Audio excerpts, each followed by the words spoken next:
Hey guys, welcome back to the 1968 AMT Corvair build. We're getting a little work done on it tonight, so I'm building this car for my buddy Dave as a replica of his car. So let's just jump into it and I'll show you what I'm doing. Okay, right now we're getting some body prep done. We're eliminating the mold lines in this body as it's got quite a few of them.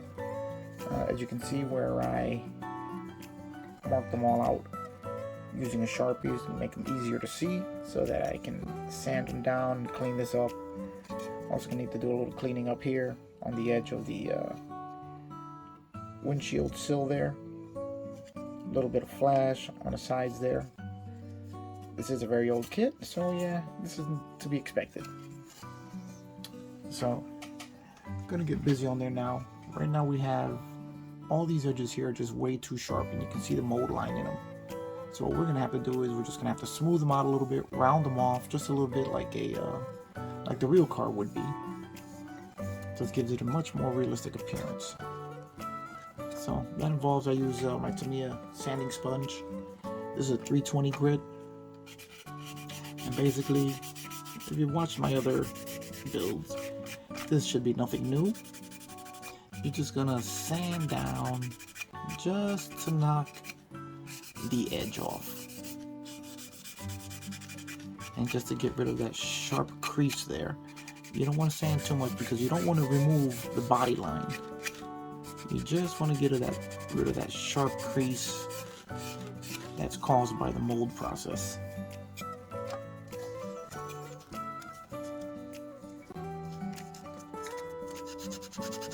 So you just want to be careful. You also don't want to remove any of the panel lines. I've already engraved them or deepened them a little bit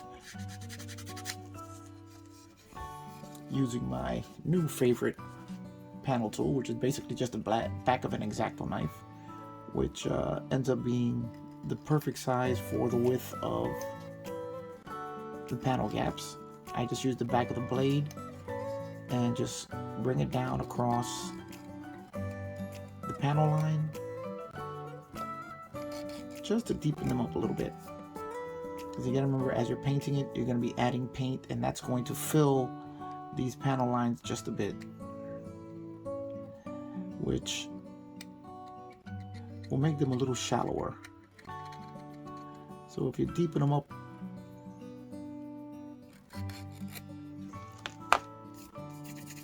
that'll give you a little more room to play with.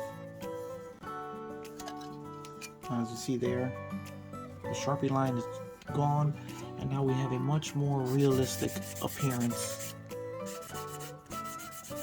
to our fender without that super sharp crease.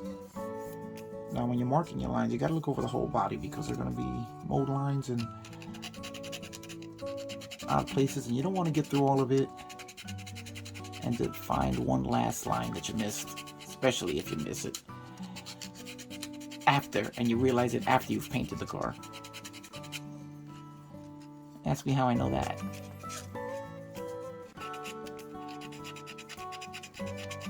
You just want to go. As usual, I show you guys everything in real time because I want you guys to see exactly how long it takes. Those of us who've done this quite a bit already know, but for the new guys, just so you get an idea of how long it's going to take you to do something like this. It's not always going to be the same. Sometimes when I have a really prominent line, I knock it down a little bit with the X-Acto knife, just to help even things out a little bit faster.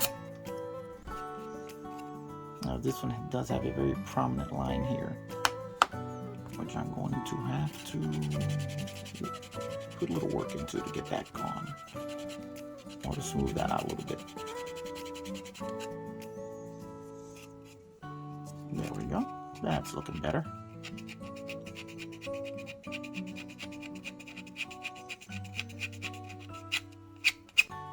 Now you're gonna have to look into all the edges, as I just spotted an area that I missed marking, which is right here on the side of the headlight. Very, very small area there. There's just a very tiny little panel, mold line.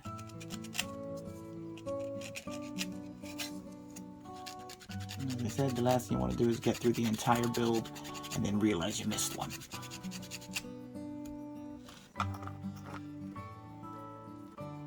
There we go. So this is going to be a little... There we go. That's pretty much knocked down now. Now let's just give it a little...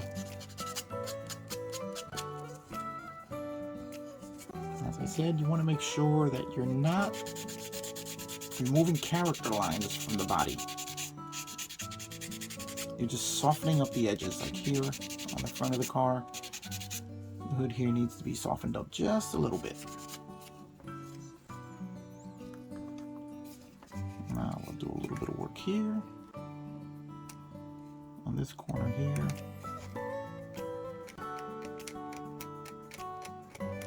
I'll just knock that down a little bit.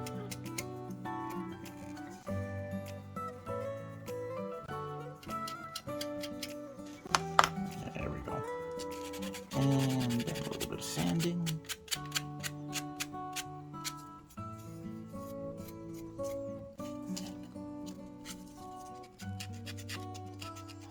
Always go back and double check your work to make sure that it's right where you want it to be, as it's very easy to miss a spot.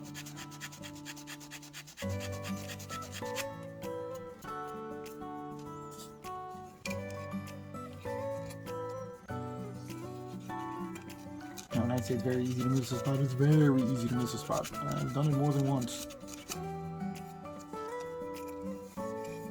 So there we go, we have the front end done. I've already done this half of the car. And when I say you have to worry about the character lines, this curve here, it's got a very gentle curve that goes over the rear quarter. Then you have another body line here right in the middle that goes across. I don't know if you guys can make that out there. You don't want to lose that body line, and you don't want to change that curve of the body, as those are the character lines of the body. And this body line that goes from the rear of the car all the way to the front. They did made a nice attempt at molding this line into the body, so that's one you definitely don't want to lose. So you always got to be aware of that. And as you're sanding, always be aware of how deep you're going with the sandpaper. Alright, so we got front of the car done, as far as I can tell. And then you're going to prime the car and you're going to re-inspect it after that, just to make sure that you didn't miss anything. Now we're going to do the back. The Sharpie is an excellent gauge of how much you have to do. This is why we mark it, because once the Sharpie is gone, that means you're pretty much through the mold line.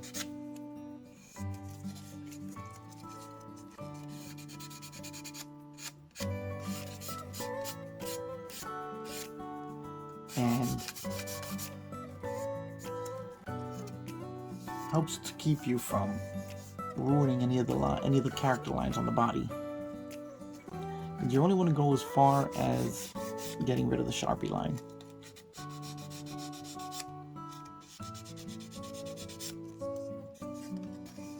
And once you do that, you can move right on to the next one. There we go. So now we have a tricky little one here on the rear quarter. I really recommend these Tamiya sanding sponges. I love them.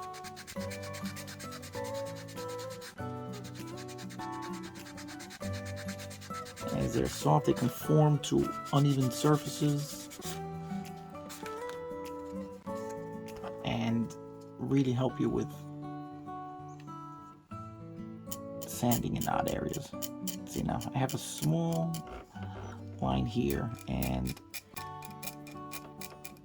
I'm just going to use the X-Acto knife like I did before, just to help me along here in this little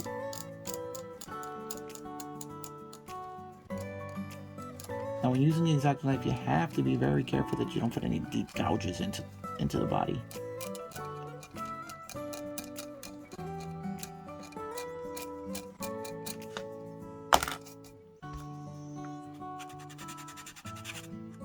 Just like on the other side, this one little line here is very problematic to get out.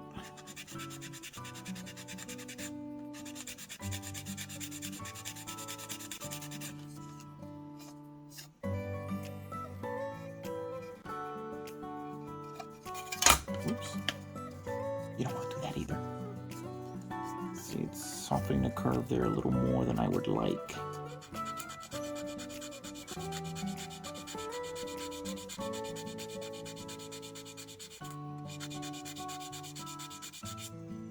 Okay, we're going to stop right there because I don't want to alter the body line. And I do think that once I put some primer on that, I'm going to have to come back and recheck this area here and see if it's going to need a little more work.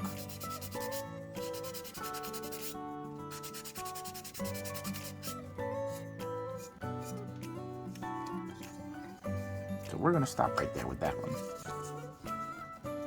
Now, let's take care of these rear lines here.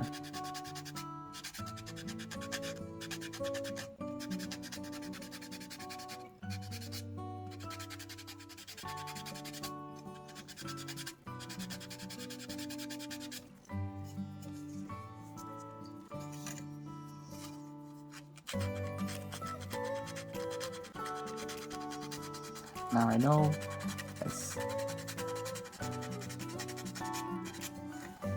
you guys are probably not finding this the most exciting video ever, but one of the things about my channel that I just want to get across to the new guys is just to let you know, let's just see how much time it's actually going to take to do some of this work. Because a lot of model building is all about patience.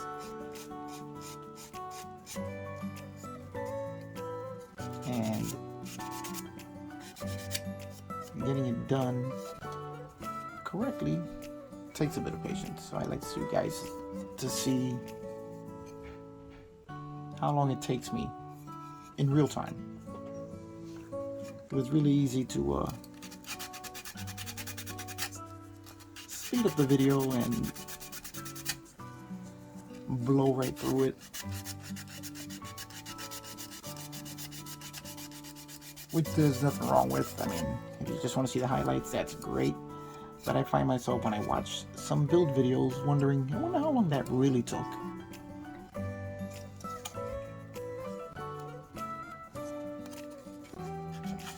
And so I thought that when I do my videos, I want you guys to see exactly how long it's really going to take.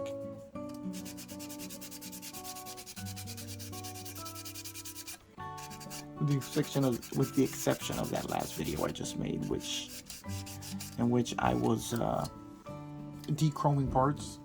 I did speed that one up because there's really not much to see there if you do it in real time.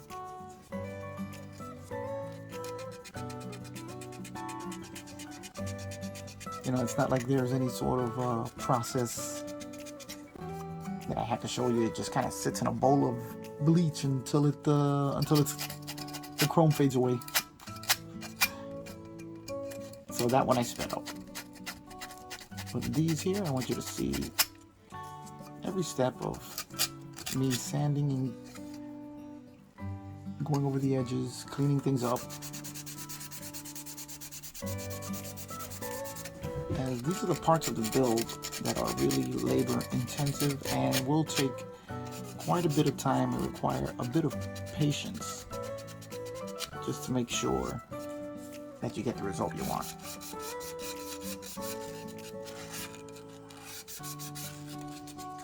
And for our newer builders, I just think it's better to show them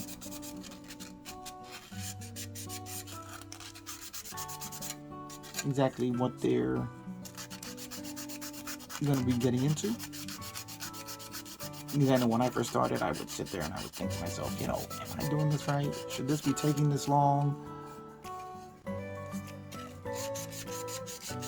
You know, how do other guys do this? And do they take as long? And maybe I'm doing something wrong. And then you start second guessing yourself because you don't really know how long these processes are supposed to take.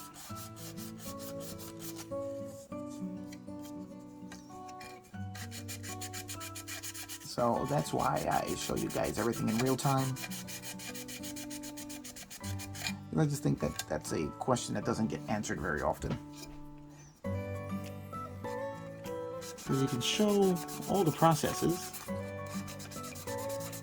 and when you're an experienced builder, you know, it goes relatively easy most of the time. But then when you ask yourself, well, how would a new builder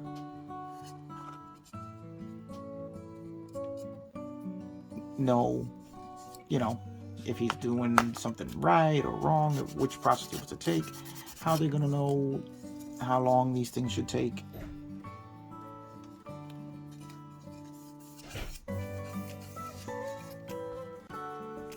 So I figured I'm just going to do it in real time so you guys can see. And it won't take everybody the same amount of time. Some guys will blow right through this really quick. Some guys won't even bother, and that's okay if you don't really want to do this. It's all going to depend on the individual and really how deep he wants to get into building the model.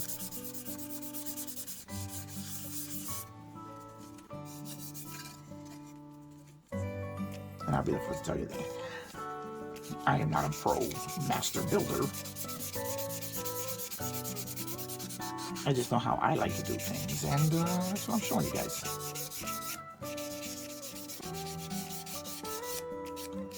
And now I'm just scuffing up the body a little bit so that when I lay my first coat of primer on it, the primer will have something to bite into.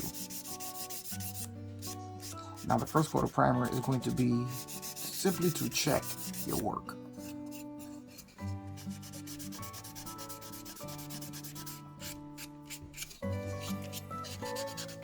So this smooths out the body a little bit, any imperfections.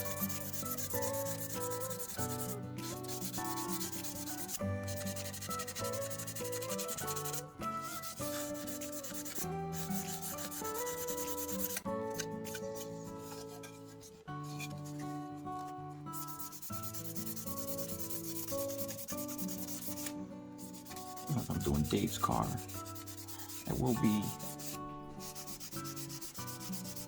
trying to match his colors as close as I can.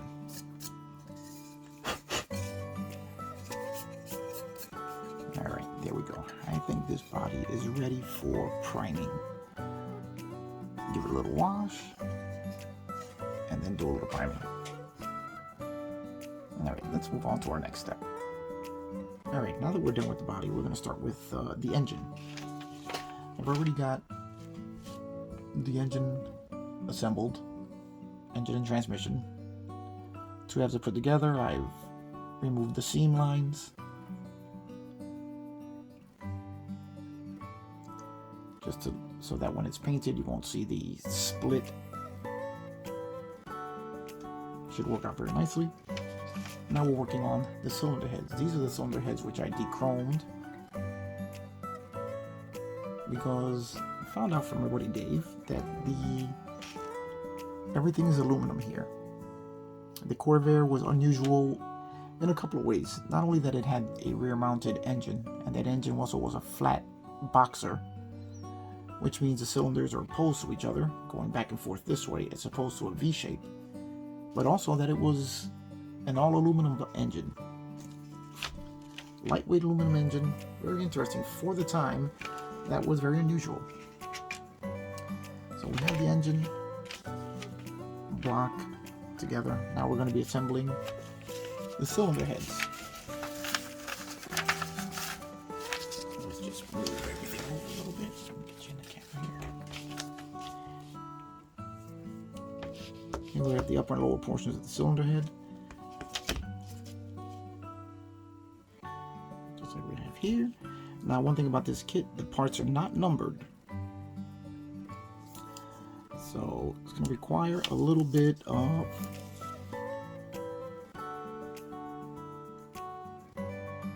guesswork to figure this out. Let's take this apart here.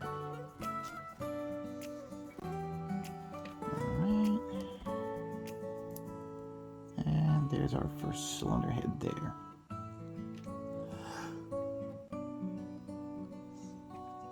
Okay, here we go. Let's get our trusty Tamiya.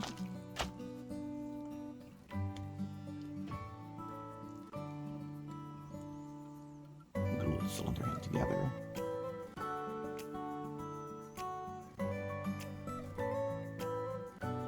Now, I'm no expert on this engine, so I'm not really sure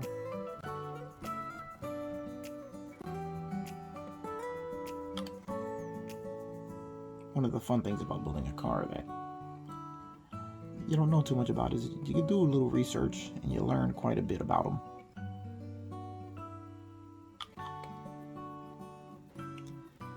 It's one of the fun parts of this hobby.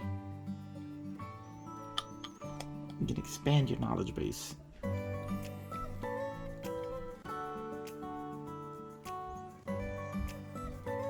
Now, since the whole thing is aluminum, what I'm going to do is I'm going to be assembling the engine, then everything will be painted, and then we're going to do our weathering and our dressing up of the engine.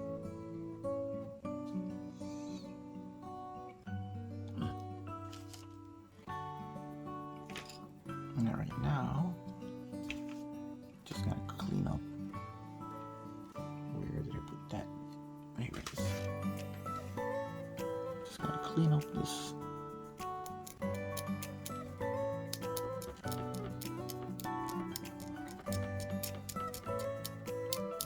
Two halves of the cylinder here. A lot of times you go through all of this and then you realize you're never going to see this again once it's in the car.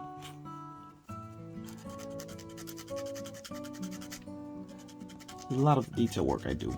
Once a car is assembled, you'll never see it again. But I enjoy doing it, so.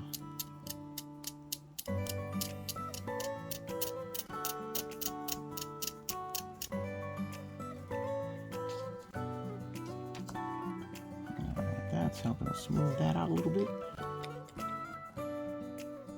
Now, one thing about the Tamiya glue is that it melts the plastic, so it actually helps to smooth any rough edges out.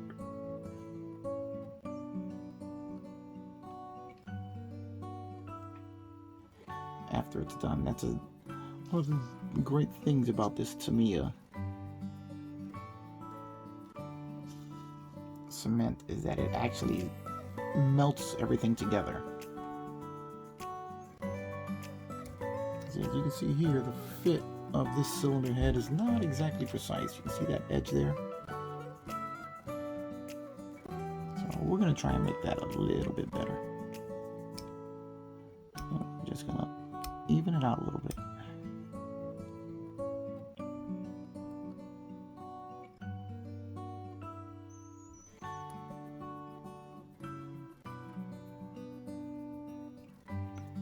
And just so that it kind of flows a little more into each side evenly.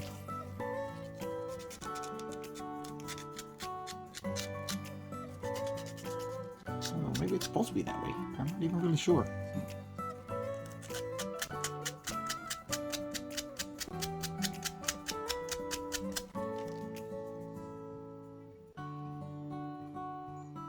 There we go. We're going to leave that alone.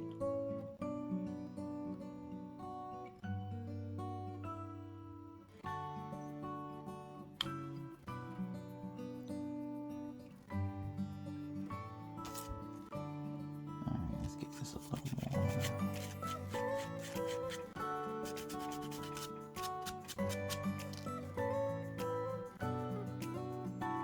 There we go. First cylinder head is done.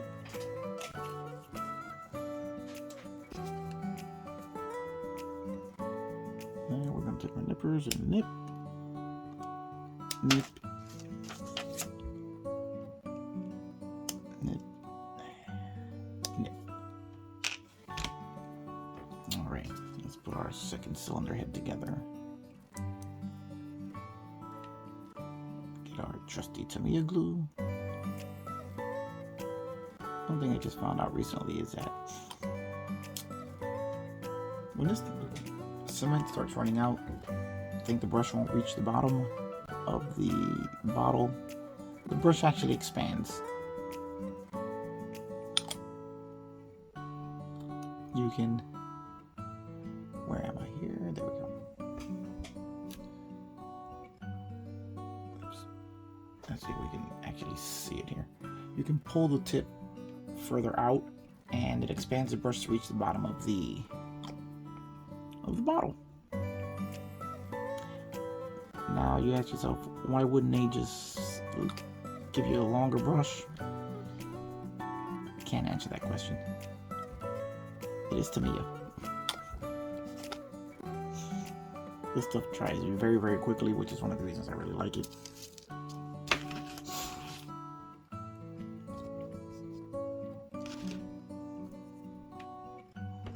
Really looking forward to building this engine as it's new and unique. I have never built, well, no, I did build one long ago, but I didn't build it with any eye toward authenticity the last time. And this time I want to build it so that it looks as close as I can get it to the original.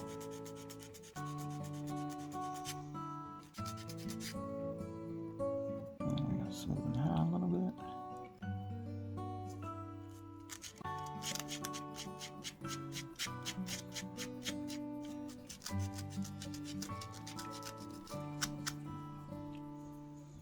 There we go.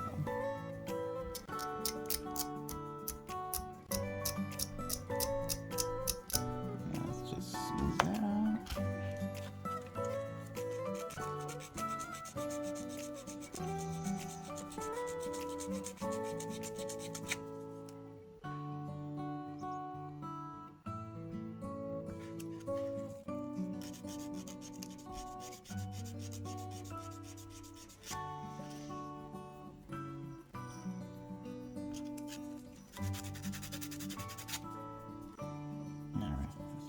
Smooth that out, and boom, we have 2 cylinder heads ready to go.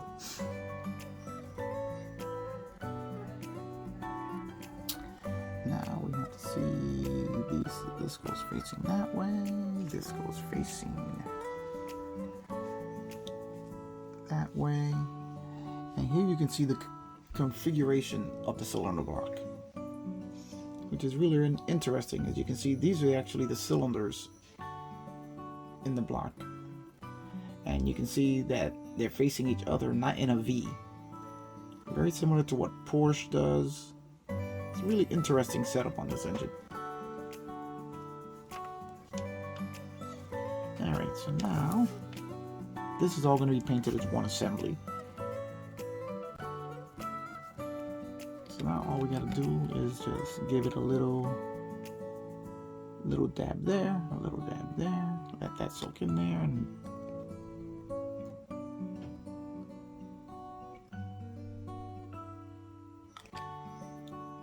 there we go. And our entire engine block is done.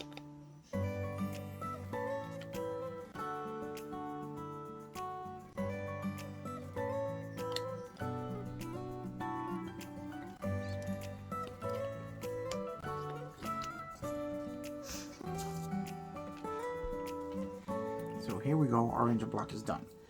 Now we're going to install the front cover.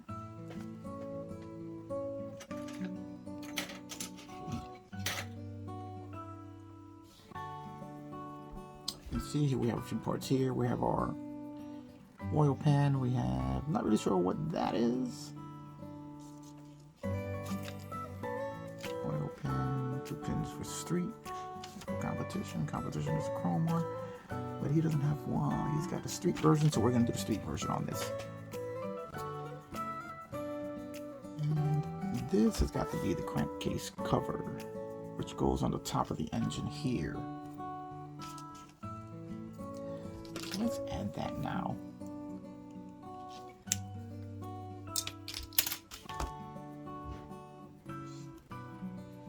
So you guys are coming with me through the whole engine assembly. Let's just clean that out.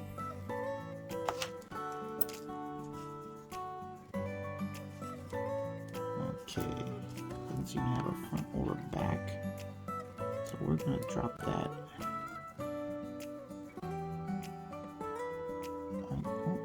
Let's make sure that everything is.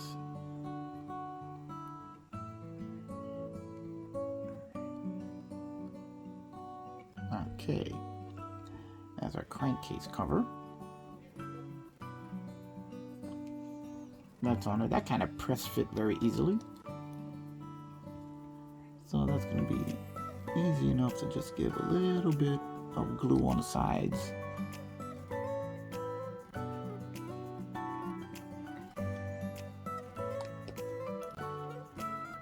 This glue is very thin. The capillary action just sucks it into the parts, so you don't really have to worry about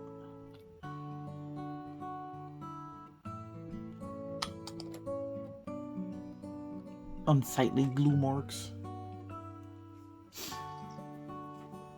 So there we go. Intake's done. Now we're gonna do the oil pan.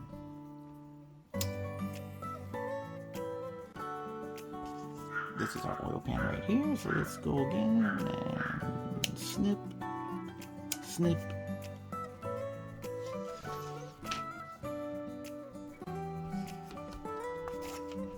While I'm here, I just want to say, give a little shout out to Matt at Model Car Videos, undergoing a little surgery. Good luck with that, buddy. Hopefully, you'll be back with us building again soon. I love your videos. So, feel better.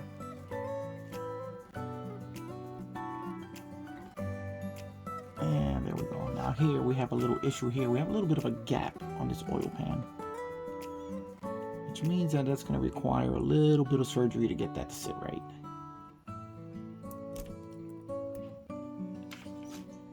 So the first thing I'm going to do is nip off a little bit of these pins here. Just a hair. Then I'm going to see about... Didn't bother with this seam because this is going to be covered. But let's just make sure that this is flat and not going to cause us any issues as we try and mount this oil pan.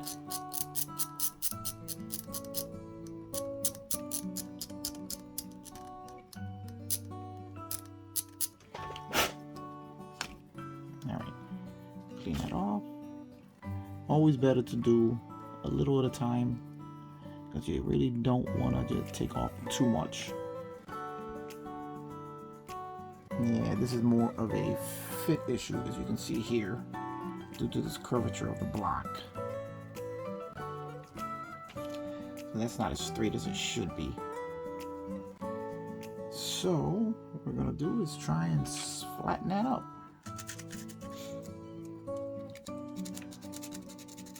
Now, something like this, if you have to get rid of the pins, you do, because basically you just need them to center it there. But it's pretty simple enough to center it on your own, so you don't really need to do that. So I'm going to get rid of these pins. And then we're just going to sand this down so we get it flat. 'Cause we want a nice, smooth, solid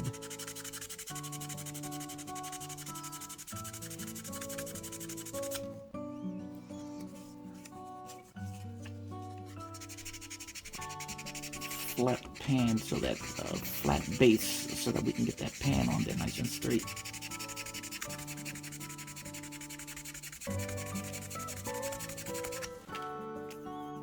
we go. Now let's take a look and see what we got. Doing a little better, but it's gonna definitely need more work. So here we go. Now we're going to, the center of it here is our problem. So what I'm gonna do is just shave off quite a bit of the plastic here from the center, just to see if by digging a small trench in there we can get this thing to sit. And that is a better fit there. Still not perfect, but it is much better.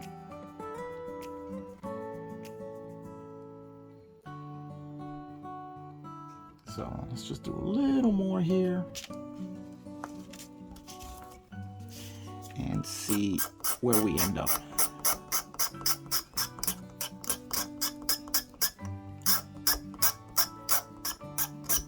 See, now doing it this way, you're doing just a little bit of plastic at a time. Would there be easier ways to do this? Probably. You could probably just grind a lot of this off. But I don't want to risk a chance of taking off too much.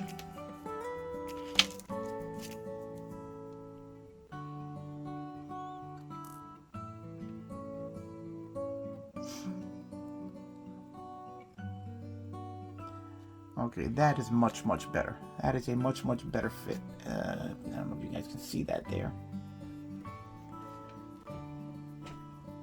So I am much happier with that. And there is still a little bit of a gap, but you can fill that in with the glue and that should work very well. Just gonna take a little bit more off the top because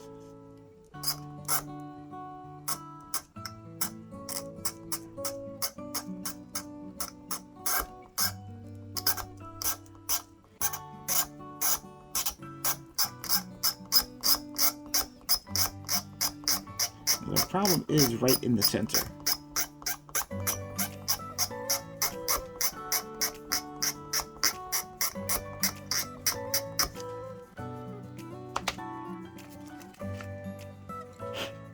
Neatness isn't really a factor here, as you're not going to see this as it's covered by the oil pan, so just hack away at it.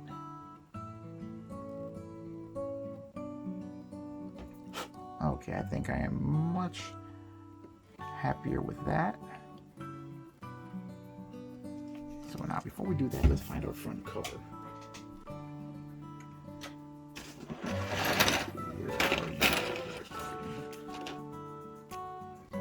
Alright guys, here we have our front cover.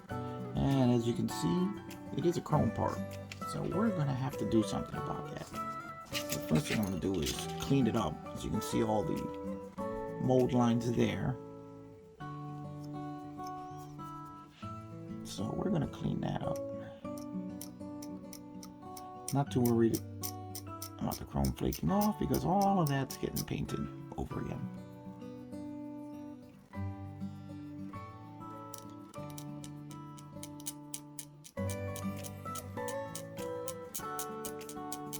Like I said, a lot of the stuff is not really nothing. This is the distributor. Is this a distributor? Yes, it is a distributor. So we're going to have to work with that, because we're going to be wiring this engine, which should be interesting because I have absolutely no idea how these engine wiring is configured on it. So again, it's going to require a bit more research on my part.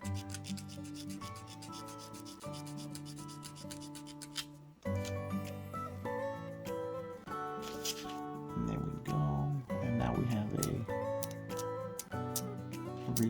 release pin mark here. So let's get that out of there.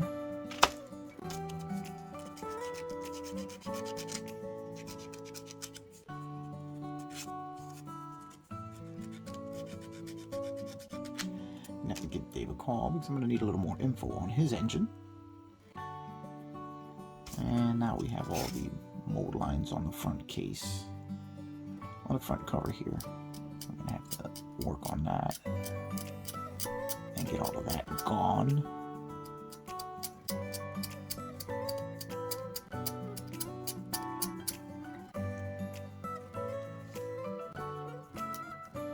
Now normally when I'm building like this, and a bit of work here that's a little bit labor intensive and takes a bit of time, I usually have a model car video playing. I'm doing that now because I'm talking to you guys, so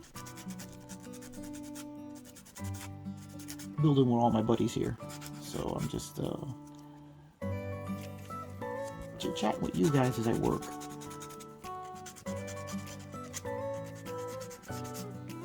And if you guys are stuck on with this video this long,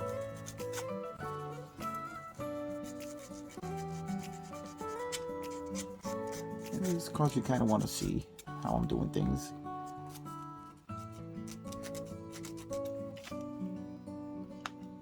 So there we go. All our mold lines are gone.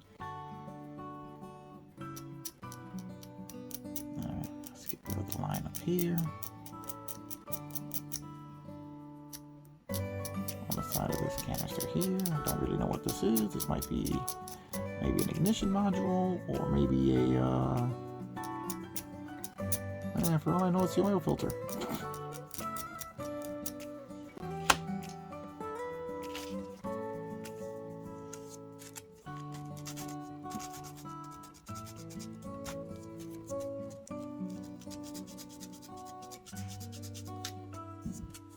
There we go.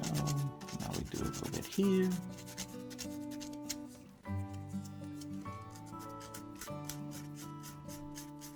There's the mold lines there. And guys, I think we're almost done here.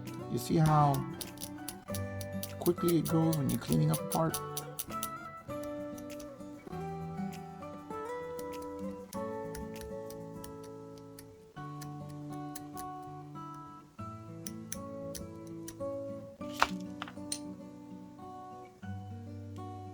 And there goes. Mold lines all cleaned up, ready for dechroming. Alright guys, I'm back with dechromed front cover.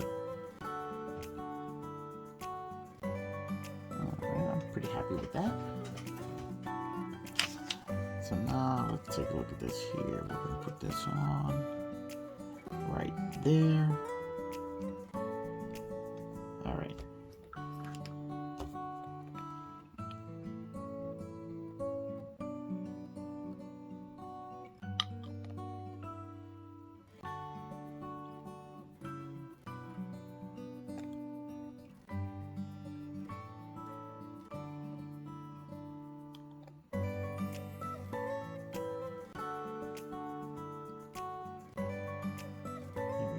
There's our front cover, and now we're going to attach our oil pan. Oops.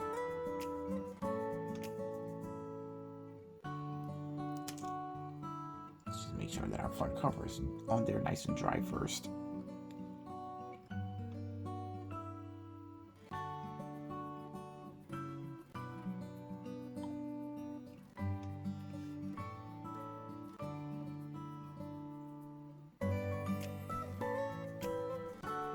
You know, a lot of complaints I hear about AMT kits. They're not very detailed. Yeah, they don't look very good. Oh, I didn't realize that I can see the seam there. Okay, let's hope that gets covered up by something, because I'm not going to be happy with that. But you hear a lot of people say a lot of things about AMT kits and how low quality they are. And yeah, I mean, are there fit issues with AMT kits? There are. But for me, that just makes it a little more challenging.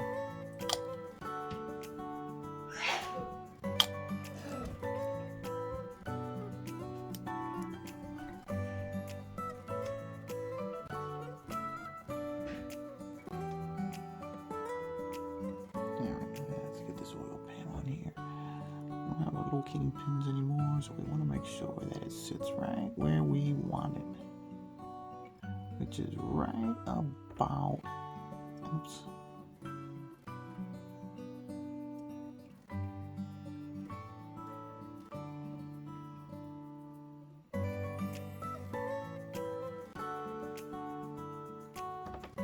right about there.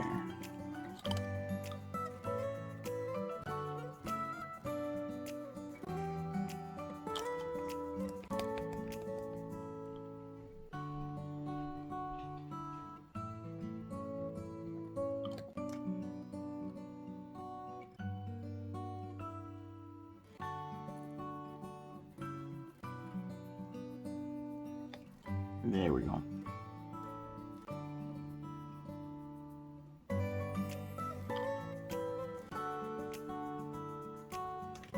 So you see there are workarounds, even on a kit that fights you a little bit.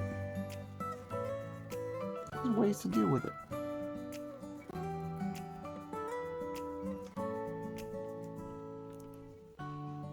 Does it fit perfect on every part? No, not even close. But no reason to give up on a kit. Now remember, this glue melts the plastic, so you're actually fusing these parts together. And then you just hold it for a second, and as it solidifies, now we have a nice sealed oil pan for the most part. Our front cover's on. And here we have our completed engine assembly. Well, almost completed. With the actual block and transmission themselves. All done. Alright guys, we're gonna leave it here on this at this point. And now we have a little bit of painting to do. Or priming, just to see how everything looks all together. And this video's gone on long enough. So I'm going to stop it here, and I guess I will see you guys on the next one. Remember, like, subscribe, spread the word about the channel if you want. I'd appreciate it. And you guys, I know we get a lot of people who watch that haven't subscribed, but if you subscribe, it really helps us out. We're growing our channels. So I'm going to go, and I will see you on the next one.